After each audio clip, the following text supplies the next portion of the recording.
ما خيب الله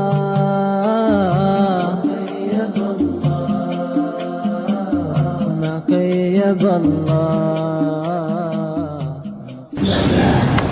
عن أنس بن مالك رضي الله عنه أن رسول الله صلى الله عليه وسلم طلع له أحد وقال هذا جبل يحبنا ونحبه اللهم إنا إبراهيم حرم مكة وإني أحرم ما بين لابتي. صدق رسول الله صلى الله عليه وسلم. Sahih riwayat Bukhari. Kita ucapkan selamat datang pada tamu kita, guru kita Fadilatul Sayyidah Allah Habib Salim bin Muhammad Al-Attas, Bapak Wakil Ahmad Syafi'i, dan juga tamu kita pimpinan DPW PKNU wilayah Jakarta Selatan yang hadir bersama kita. Kita ucapkan selamat datang kepada tamu-tamu mulia kita, dan semoga malam hari ini bertambah keberkahan atas kita dan atas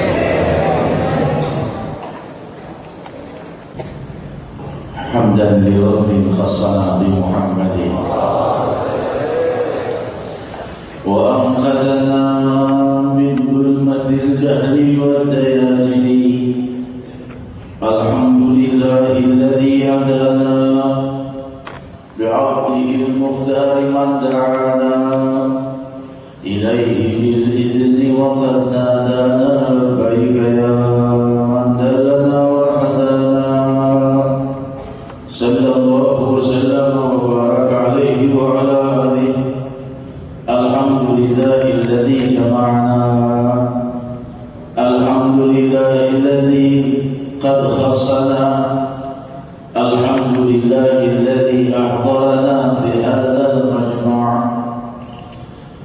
Maha suci Allah Subhanahu wa ta'ala yang maha tunggal dan maha abadi, maha berkuasa dan maha berwibawa.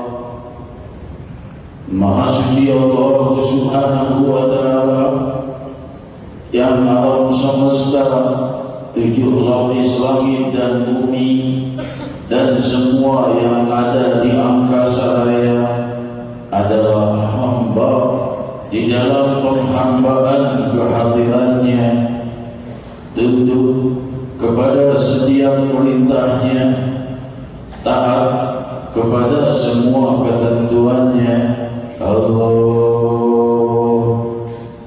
Maha suci Allah Subhanahu wa ta'ala yang maha penyabar, maha memelihara seluruh alam semesta, dan terus memandang jiwa keturunan Adam yang terus bermaksiat dan berbuat dosa dengan pandangan kasih sayangnya, menanti taubat mereka, menyeru mereka agar kembali memahami makna kerajaan ilahi, makna kerajaan langit dan bumi, hakikat angkasa raya dan seluruh alam semesta. Hadirin hadirat, tahukah kalian hakikat seluruh alam semesta? Pahamkah kita hakikat langit dan bumi? Pahamkah kita hakikat matahari dan bulan? Pahamkah kita hakikat seluruh zaman dan semua kejadian? Semua alam semesta ini dan segala isinya hakikatnya adalah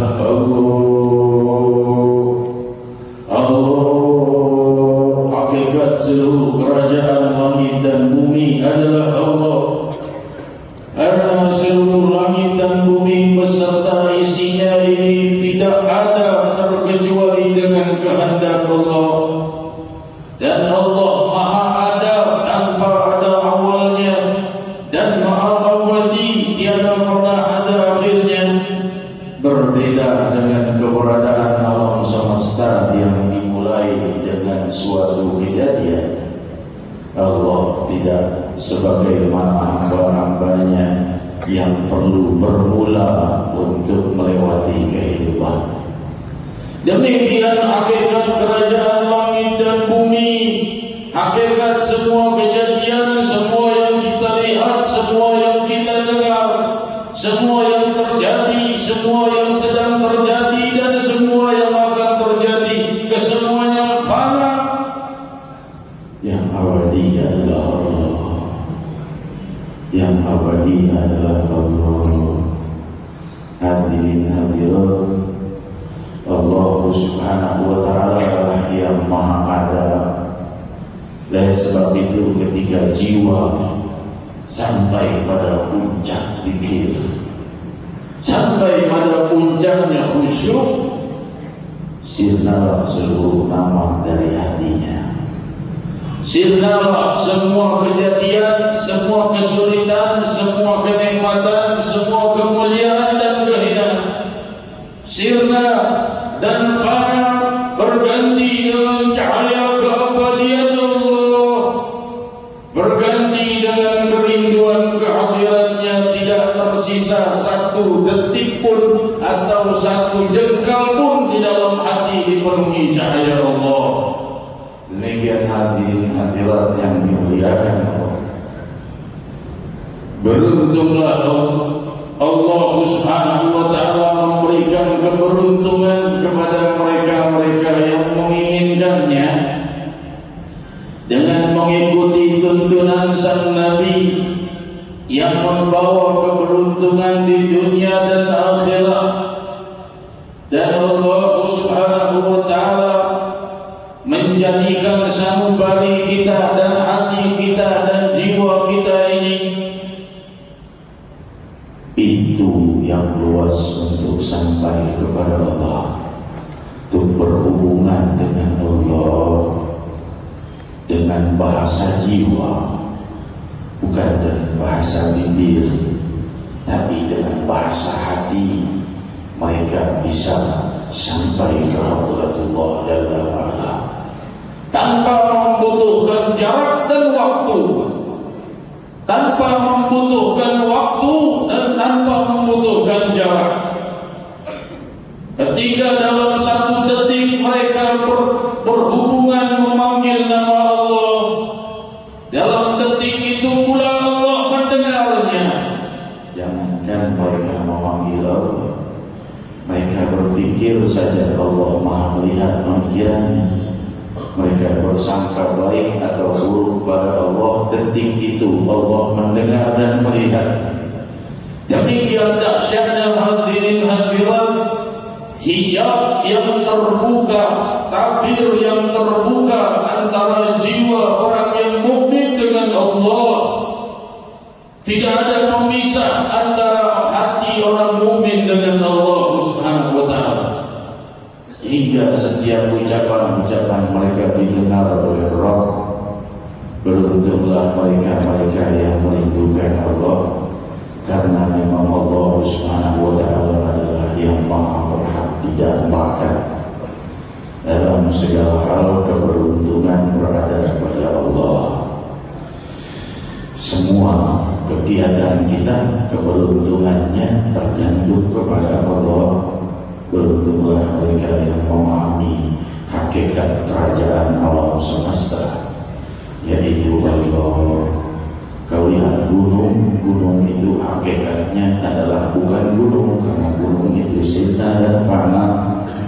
Seluruh benda dan semua yang ada di alam semesta ini hanyalah cermin.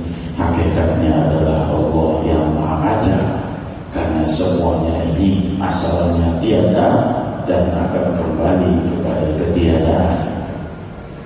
Demikian hadirin hadirat yang dimuliakan Allah, sehingga Allah Subhanahu wa ta'ala menjadikan alam semesta ini termuliakan dengan kehadiran para pemilik jiwa mulia.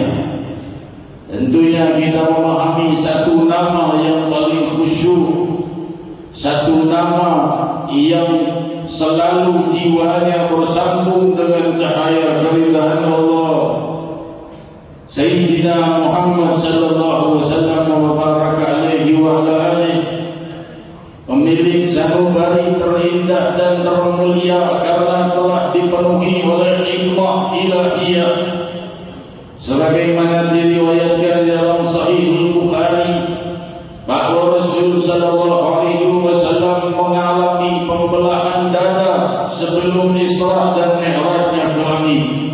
Dalam riwayat lainnya beliau berkali-kali dibelah dadanya, di saat kecil dan juga di saat-saat beliau sebelum Mi'raj.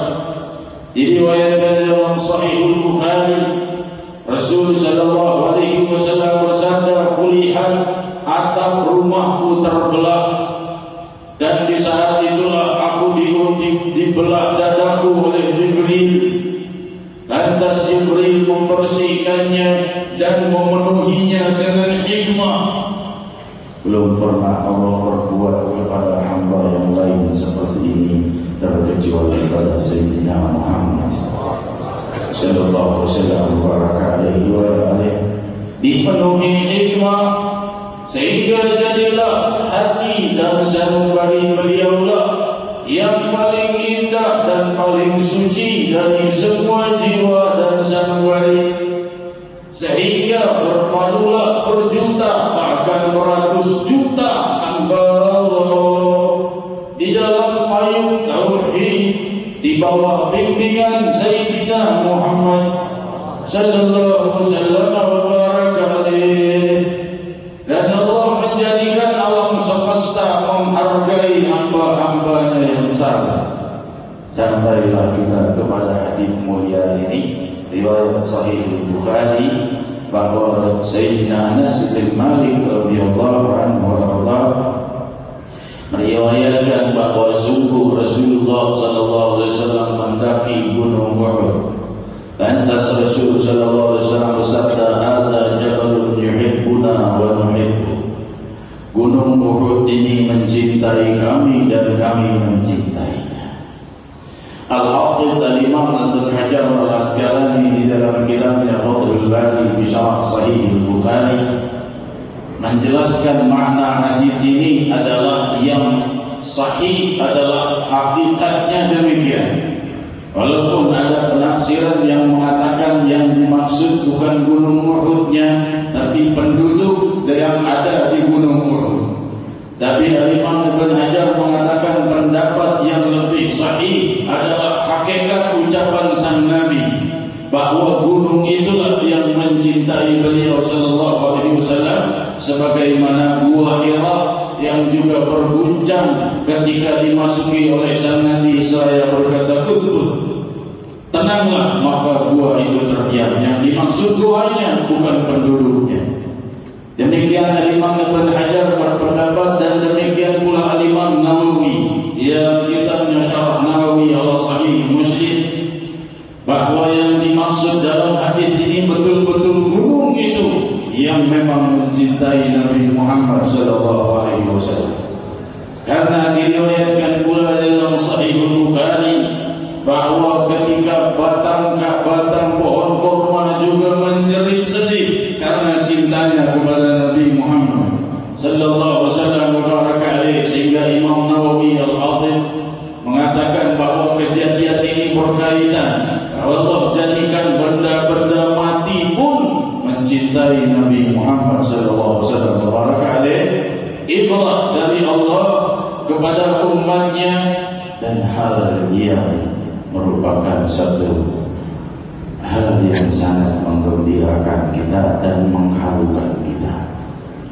Gunung batu ini bisa punya cinta, bisa punya kesayangan, bisa punya idola. Kenapa? Karena semua benda bati itu memang hakikatnya punya perasaan. Karena Allah Subhanahu wa taala berfirman, "Law anzalna hadzal Qur'ana 'ala jabalin la ra'aytahu khashi'an mutasaddian min khasyatillah." Kalau kami turunkan Al-Quran di atas puncak sebuah gunung, gunung itu hancur berantakan karena takutnya kepada Allah. Min khasyatillah. bukan karena dahsyatnya kekuatan yang turun dari cahaya Al-Quran, bukan dari kewibawaan kalimat Allah, bukan, tapi min khasyatillah, dari takutnya gunung itu kepada Allah. Seperti gunung ini yang tampaknya batu yang keras, ternyata sangat takut kepada Allah SWT. Sungguh jiwa kebanyakan manusia lebih keras dari batu dan gunung. Demikian hadirin hadirat yang dimuliakan Allah, lebih dari itu gunung ini, gunung Uhud, mencintai Nabi Muhammad SAW. Hal yang lebih mengharukan lagi, jawaban sang Nabi, nahnu nuhibbu, dan kami juga mencintai gunung Uhud. Wahai pemilik jiwa mulia, sanubari Rasul SAW yang dicintai oleh bongkahan batu itu, beliau pun mencintainya karena batu itu mencintai beliau. Disaksikan oleh beliau, nahnu nuhibbu, kami juga mencintai gunung ini karena dia mencintai kami. Lihat hadirin bagaimana sang Nabi menghargai cinta, menghargai kerinduan. Dari batu sekalipun beliau tetap menjawab kerinduan. Lebih lagi jiwa umat Nabi Muhammad SAW. Kalau batu ini dijawab oleh Rasul, nahnu nuhibbu, gunung ini mencintai kami dan kami mencintainya. Tidak ada cinta yang tertolak di hadapan Sayyidina Muhammad sallallahu alaihi wasallam. Beruntunglah orang yang mengidolakan sang Nabi. Lihat, Nabi palsu dan lain sebagainya, pengikutnya puluhan ribu, yang membelanya puluhan ribu. Di mana para pembela Rasulullah sallallahu alaihi wasallam? Di mana para pembela Sayyidina Muhammad sallallahu alaihi wasallam? Maka dengan diam-diam menyebarkan pemahamannya, jangan sampai ketahuan, dijaga, berkhianat kepada semua temannya, berkhianat pada keluarganya. Yang penting yang mereka perjuangkan maju. Ini orang-orang yang membela kebatilan. Ini orang yang berbakti kepada hal yang sesat. Di mana orang yang berbakti kepada Nabi Muhammad SAW? Inilah salah satu tujuan ditegakkan Majelis Rasulullah SAW.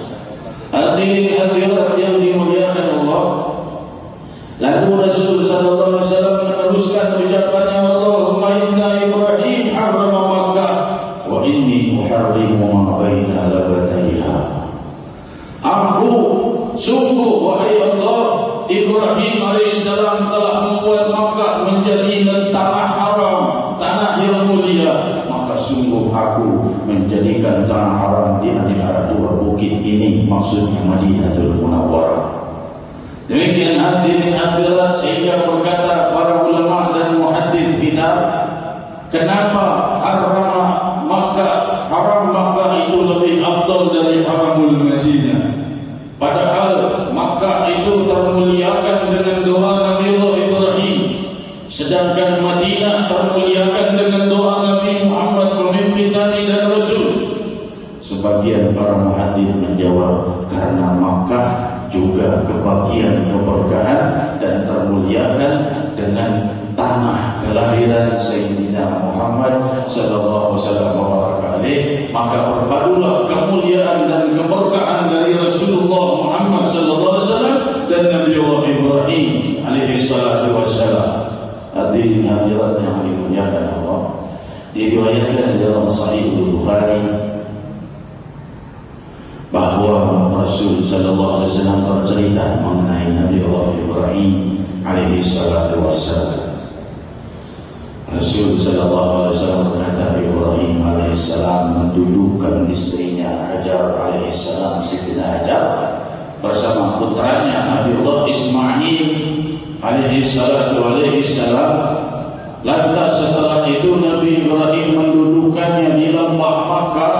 Lantas beliau meninggalkan segelas air dan sebongkah korma, sekepal korma. Lantas Ibrahim berbalik meninggalkan keduanya. Maka berdirilah Siti Hajar, ya Ibrahim, aina turid? Ataraktana bihadzal wadi?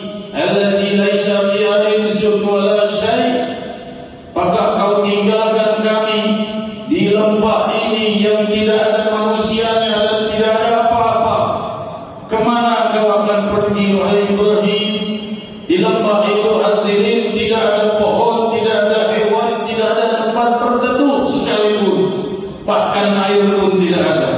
Nabi Ibrahim tidak menjawab dan dia terus meninggalkan istri dan anaknya. Siti Hajar terus mengejar, "Aina turid ya Ibrahim? Ataraktana fi hadzal wadi?" Kemana kau pergi? Kau tinggalkan istri dan anakmu di lembah ini? Akhirnya Siti Hajar bertanya lagi kepada Ibrahim dengan pertanyaan yang penuh iman. Allahu amaraka ya Ibrahim? Apakah Allah yang memerintahkanmu wahai Ibrahim? Maka berkata Ibrahim alaihissalatu wassalam, "Nah, iya betul, Allah yang memerintahkan aku meninggalkan kau dan anakku." Lihat jawaban Siti Hajar. Allah tidak akan mencoba seseorang terkecuali dia mampu menerima cobaan. Berkata Siti Hajar, "Idzan la yudhayyina." Lihat dahsyatnya iman istrinya Nabi Allah Ibrahim ketika mendengar ini perintah Allah untuk meninggalkanmu dan juga anak, untuk ditinggalkan di lembah yang demikian.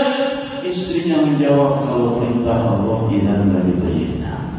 Kalau Allah yang suruh, dia tidak akan menyia-nyiakan kami. Hebatnya kekuatan iman istri Nabiullah Ibrahim alaihissalatu wassalam ditinggalkan tanpa di tempat yang tidak ada apa-apa. Maka kita lihat hadirin hadirat, kuatnya iman suami istri ini menerima perintah Allah Subhanahu wa taala. Saya singkatkan saja. Dan Nabi Ibrahim meninggalkan istri dan anaknya sendiri, dan Siti Hajar sudah mulai minum haus dan memakan korma, kemudian air telah habis.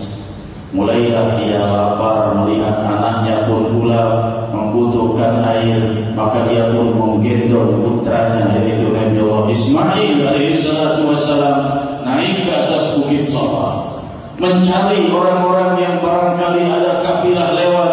Ia tidak menemukan kafilah, maka ia turun dan naik ke Bukit Marwah. Demikian dilakukan hingga 7 kali sampai di Bukit Marwah yang terakhir kali yang ke-7. Ia melihat kafilah yang melihat Nabi malaikat Jibril alaihissalatu wassalam. Demikian diriwayatkan dalam Sahih Bukhari. Malaikat itu berada di atas kuda dan menaruhkan tongkatnya dan keluarlah air Zam-Zam. Maka Siti Hajar segera berlari dan memeluk air itu dan mengumpulkannya. Saya berkata Zam-Zam, yaitu berkumpullah berkumpul, jangan sampai mengalir tumpah kemana-mana. Oleh sebab itu disebut air Zam-Zam, karena Zam-Zam artinya berkumpullah berkumpul. Lantas berkata Jibril alaihissalatu wassalam, "La takhafi wa la tahzani." Jangan takut dan jangan sedih. Sungguh di sini Allah akan membangun Baitullah. Saya berihi hadal gulam wa abu. Di tempat ini akan dibangun Baitullah, dan yang akan dibangun oleh anak ini dan ayahnya. Maka Jibril alaihissalam pun pergi. Tidak lama kemudian datanglah kafilah yang melewati lembah Makkah. Di saat itu belum ada satu rumah pun Makkah Al-Mukarramah. Mereka melihat ada burung di atas yang mengitari suatu tempat, maka mereka berkata, "Burung ini hanya ada kalau ada air. Kita lewat di sini belasan tahun tidak pernah ada air, tapi kita lihat barangkali ada air di sini." Temukanlah seorang wanita yang sedang menggendong anaknya, di sebelahnya terdapat mata air Zam-Zam. Maka berkatalah orang-orang ini, "Wahai ibu, atadrina nashrab min hadha? Apakah kau izinkan kami minum?" Maka Siti Hajar berkata, "Silakan." Maka mereka pun minum air itu, dan air ini tidak habis-habis. Akhirnya mereka mendirikan kemah dan mulai tinggal di tempat itu. Mulailah Ismail alaihissalatu wassalam belajar membaca tulis dan akhirnya menikah, dan akhirnya wafatlah ibundanya Siti Hajar alaihissalatu wassalam yang tidak sempat lagi bertemu dengan suaminya sejak perpisahan itu. Dan setelah itulah hadirat tidak lama datanglah Nabi Ibrahim alaihissalam seraya bertemu dengan Ismail berpelukan gembira setelah berpuluh tahun berpisah. Lantas Nabi Allah Ibrahim berkata, wahai putraku Ismail, Allah memerintahkan kita untuk membangun Baitullah di sini. Maka mereka pun membangun Ka'bah. Mulailah Nabi Ibrahim yang sudah lanjut usia hanya berdiri saja menerima datangnya batu-batu yang disusun untuk fondasi Ka'bah. Tinggal Ka'bah selesai dibangun, maka Nabi Ibrahim berdiri di salah satu pojok Ka'bah seraya berdoa, Rabbana taqabbal minna innaka antas samiul alim. Ini doa Nabi Ibrahim saat selesai membangun Ka'bah. Wa tub 'alaina innaka antat tawwabur rahim. Lihat bagaimana tawadhunya Nabi Ibrahim yang meminta kepada Allah agar diijabah atas apa yang telah dia perbuat. Padahal itu perintah Allah. Terima oleh Allah apa yang kami perbuat. Apa jawaban dari Allah? Nabi Ibrahim tidak lama wafat dan selesai. Tapi beribu tahun kemudian Ka'bah Syarafah menjadi kiblat untuk sujudnya bermiliar-miliar manusia hingga akhir zaman. Demikian Allah memuliakan jiwa-jiwa yang mukhlis. Kita lihat bagaimana perbuatan Siti Hajar radhiyallahu anha yang sangat bersabar dengan perintah Allah. Siti Hajar ini bukan nabi, seorang wanita dan istri Nabi, dan dia adalah wanita salehah. Apakah Allah cukup mengganjarnya dengan pahala saja dan selesai? Tidak. Allah menjadikan setiap langkah kaki Siti Hajar dilewati oleh seluruh umat Nabi Muhammad saat melakukan haji. Safa Marwah, 7 kali. Semua langkah bekas kaki jalan Siti Hajar harus dilewati oleh semua orang yang melakukan fardu haji. Kenapa? Inilah cara Allah memuliakan langkah-langkah dalam ketaatan dan kesabaran kepada Allah.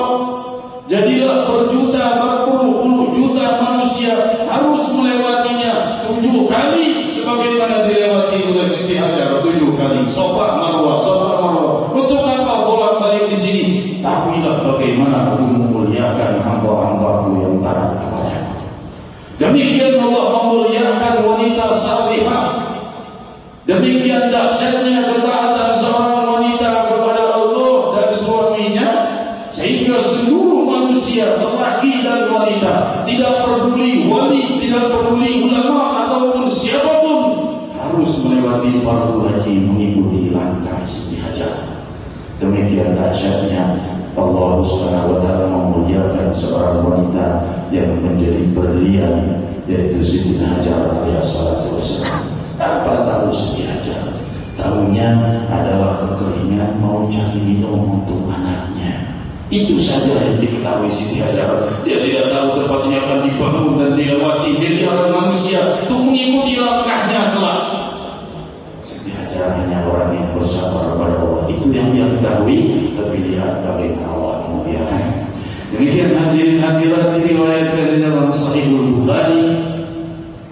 Maka pahamlah kita makna hadis ini demikian agung dan dahsyatnya. Allah Subhanahu wa taala memuliakan Makkah, yang kemudian di Makkah itu pula tanah kelahiran Rasulullah sallallahu alaihi wasallam. Kita bertanya, memangnya tanah kelahiran bisa juga membawa keberkahan? Bukan. Sungguh Sayyidina Musa alaihi salatu wassalam diriwayatkan dalam Sahih Bukhari, ketika akan dicabut nyawanya, akan wafat, sa'alallahu ayyudnihi ila ardil muqaddasah, minta kepada Allah supaya makamnya itu, wafatnya didekatkan ke tanah suci Palestina, karena wafatnya dekat situ. Minta didekatkan ke tempat-tempat. Ada apa di Palestina? Tempat kelahiran para nabi, tempat tinggal para nabi dan rasul. Nabi Allah Ibrahim, Nabi Allah Ishaq, Nabi Allah Yaqub, Nabi Allah Sulaiman, Nabi Allah Daud. Demikian banyak para nabi yang tinggal di Palestina ini, sehingga Nabi Musa setelah wafatnya dekat dengan Palestina, minta didekatkan ke tanah itu. Padahal derajat Musa alaihissalam adalah Rasulullah. Untuk apa lagi minta dimakamkan di tanah Mekah? Dia sudah mulia. Dan tetapi demikianlah mencintai orang-orangnya, tapi mencintai tanah injakan mereka. Sebagaimana Sidina Hajar. Hadirin hadirat, sebaliknya ardul ghadab, tanah-tanah yang diinjak oleh para pendosa yang dilaknat oleh Allah. Diriwayatkan di dalam Sahih Bukhari ketika Rasul akan keluar menuju perang Tabuk, mereka melewati bumi tanah wilayah kaum Tsamud. Kaum Tsamud diturunkan siksa oleh Allah dan azab ribuan tahun sebelum kelahiran Nabi Muhammad SAW. Kaum Tsamud ini adalah kaum yang kufur kepada Allah, lalu Allah turunkan siksaan azab yang menghancur leburkan mereka. Kan sudah ribuan tahun yang lalu. Tapi Rasul ketika melewati tanah Tsamud, seraya berkata, bercepatlah, cepatlah melewati tanah ini. La tashrabu min bi'riha wa la tastaku min ma'iha. Jangan minum dari air sumur yang ada di sini. Jangan minumkan juga hewan kalian dari air yang ada di danau di sini. Cepat kita melewati tanah ini, karena ini tanah tempat laknatnya Allah Subhanahu wa taala. Tanah tidak bersalah, tapi karena dilewati kemurkaan Allah. Beda dengan tanah Makkah, beda dengan tanah Palestina, beda dengan tanah Madinatul Munawwarah yang diinjak oleh orang-orang mulia membawa keberkahan. Demikian hadirin hadirat yang dimuliakan Allah. Allah Subhanahu wa taala tiada henti-hentinya membukakan kita rahasia kemuliaan. Mungkin perlu saya jelaskan ini sedikit tentang pertanyaan yang sampai kepada di website yang barangkali perlu saya jawab juga di hadapan hadirin. Bahwa pertanyaan bagaimana kelompok zikir yang berzikir mau cari khusyuk dengan mengingat wajah gurunya, bukankah ini syirik? Karena zikir itu zikrullah, mengingat Allah, kok mau mencapai khusyuk pakai ingat wajah gurunya. Zikirnya ke Allah tapi kok arah hatinya ke gurunya. Apakah ini hal yang syirik? Hadirin hadirat, perlu kita jawab bahwa seluruh benda yang ada di alam semesta ini bisa menjadi perantara antara makhluk dengan Allah. Kita belum bicara wajah orang-orang saleh, kita bicara pohon saja. Pohon di zaman Nabi Musa alaihissalam, Allah Subhanahu wa taala memperlihatkan kepada Musa cahaya di bukit Sinai, sehingga Nabi Musa mengikutinya dan melihat sampailah ia di dalam lembah Aiman. Diriwayatkan dari Allah Subhanahu wa taala berfirman dalam surat Al-Qasas ayat 30, di mana Allah Subhanahu wa taala menyeru Musa dari sebuah pohon. Pohon itu bersuara seraya berkata, "Ya Musa, inni anallah rabbul alamin." Wahai Musa, sungguh ini akulah Allah Rabbul Alamin. Pohon yang bersuara. Ini pohonkah Allah? Tentunya tidak. Apakah Musa menyembah pohon? Tentunya tidak. Tapi suara Allah muncul dari pohon. Kita lihat firman Allah, ini bukan hadis lagi. Firman Allah surat Al-Qasas ayat 30 ini, "Ya Musa, inni anallah Rabbul Alamin." Wahai Musa, inilah aku Allah Rabbul Alamin. Suaranya dari pohon. Apakah pohon ini yang dimaksud Rabbul Alamin? Tentunya bukan. Apakah pohon ini disembah? Tentunya tidak. Menunjukkan seluruh benda dan makhluk Allah bisa menjadi perantara antara makhluk dengan Allah. Ini Nabi Musa, seorang nabi. Allah masih jadikan pohon sebagai perantaranya antara dia dengan Allah saat pertama turunnya wahyu. Kemudian Allah Subhanahu wa taala menyampaikan kalimat-kalimatnya tidak lagi bersuara dari pohon, tapi terdengar begitu saja. Ini ayat ini dimunculkan untuk kita agar kita memahami bahwa antara makhluk dengan Allah bisa ada yang menjadi perantara. Kalau pohon saja bisa, apalagi wajah orang-orang saleh, apalagi wajah guru-guru orang-orang mulia. Diriwayatkan di dalam Musnad Imam Ahmad, ketika Abu Hurairah melihat wajah Rasulullah, saya berkata, "Ya Rasulullah, idza ra'ayna rabbat qulubina." Wahai Rasulullah, bila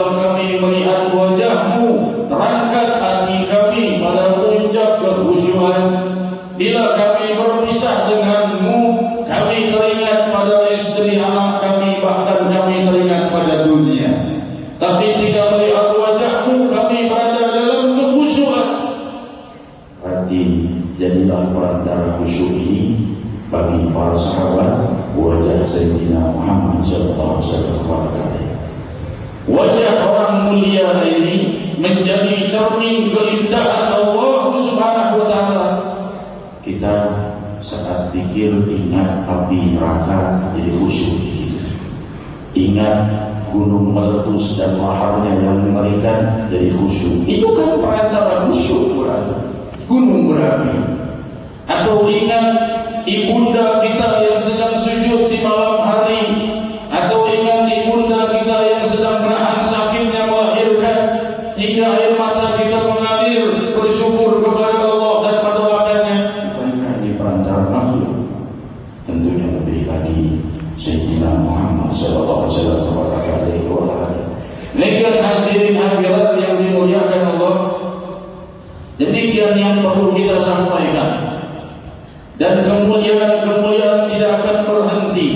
Yang mau berpikir dengan mengingat Allah, dengan mengingat alam semesta yang dengannya mengantarkannya khusyuk kepada Allah, ya boleh-boleh saja.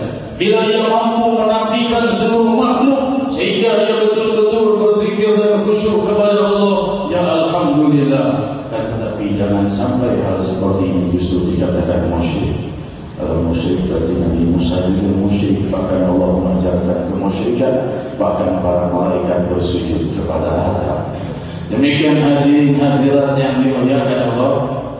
Kembali kepada pembahasan kita yang pertama, bahwa antara jiwa kita ketika bermunajat kepada Allah Subhanahu wa taala, bahasa jiwa inilah yang terus didengar oleh Allah tanpa membutuhkan bahasa apapun. Oleh sebab itu, perbanyaklah doa dan munajat, perbanyaklah zikir, yang dengan itulah terbuka keberkahan pada diri kita, pada rumah tangga kita, pada hari-hari kita, pada setiap bumi yang kita injak. Keberkahan muncul dari Allah Subhanahu wa taala, maka kita bersama-sama bermunajat ke Hadratullah untuk mengemis keberkahan dari Allah, untuk mengemis pengampunan dari Allah, untuk mengemis segala kemuliaan dan anugerah dari Rabbul Alamin Subhanahu wa taala.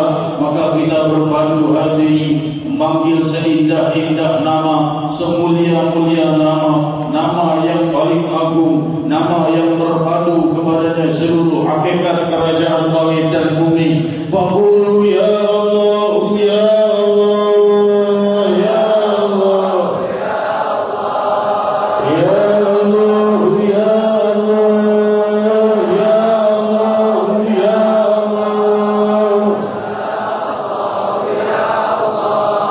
ya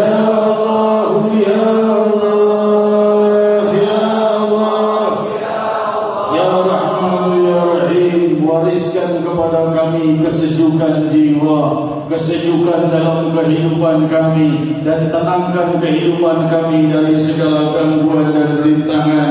Rabbi, jadikan kami merasakan lezat dengan lezatnya keagungan nama-Mu ya Rahman, ya Dzal Jalal wal Ikram. Tunjukkan kepada kami, wahai Allah, tunjukkan curahan anugerah-Mu dan kelembutan-Mu kepada kami semua, ya Rahman, yang menciptakan kami, ya Rahman, yang memberikan pada kami panca indera, ya Rahman, ya Rahim, yang menciptakan ayah dan bunda kami, ya Allah, ya Rahman, ya Rahim, yang terus memelihara kami dan memelihara seluruh kerajaan langit dan bumi, ya Allah, ya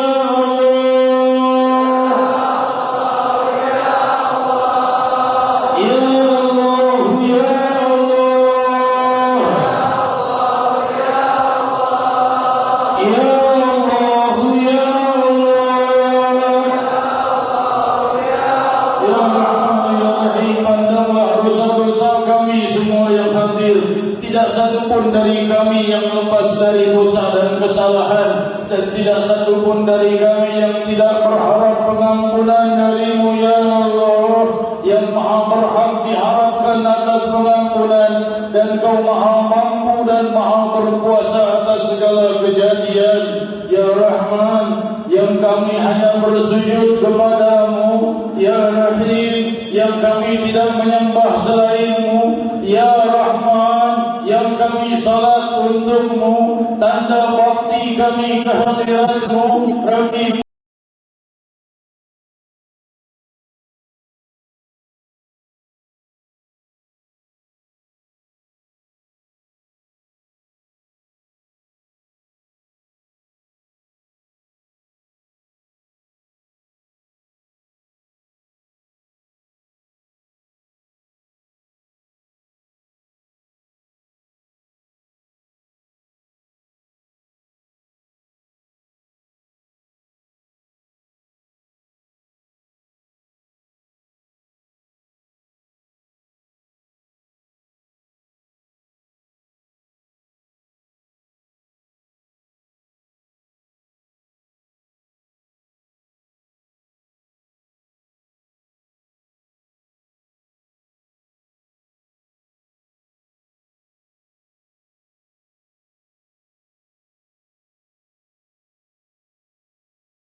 Kami telah melihat betapa dahsyatnya banjir menghantam Jakarta tahun yang lalu. Rabbi, jangan kau ulangkan kembali kejadian tahun yang silam. Rabbi, pastikan itulah yang terakhir di bumi Jakarta dan sekitarnya. Rabbi, kasih sayangilah hamba-Mu yang bersujud. Rabbi, kasihanilah hamba-Mu yang tidak menyembah selain-Mu. Rabbi, Ya Rahman, Ya Rahim, mereka berharap kepada-Mu agar Kau menjaga hujan-Mu untuk tidak membawa musibah terkecuali membawa rahmah. Inilah harapan kami, Rabbi.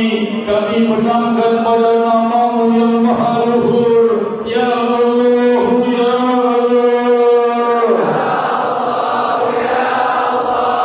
Ya Allah, Ya Allah, Ya Rahman, Ya Rahim, Ya Dzal Jalali wal Ikram. Kita bersatu di dalam kalimat tunggal, kalimat yang paling berwibawa di langit dan bumi, kalimat yang membuka semua gerbang keridhaan-Mu, kalimat yang menutup semua pintu kemurkaan-Mu. Faqul jami'an la ilaha illallah.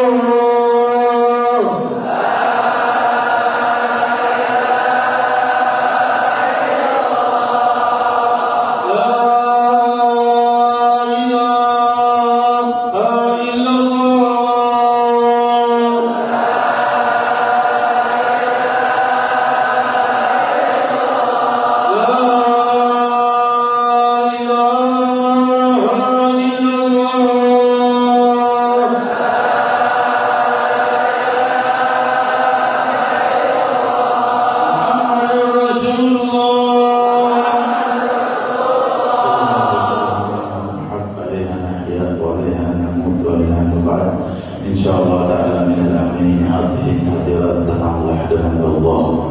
Jadikanlah ini pegangan kita yang terkuat. Setiap nafas kita tidak lepas dari genggaman Allah.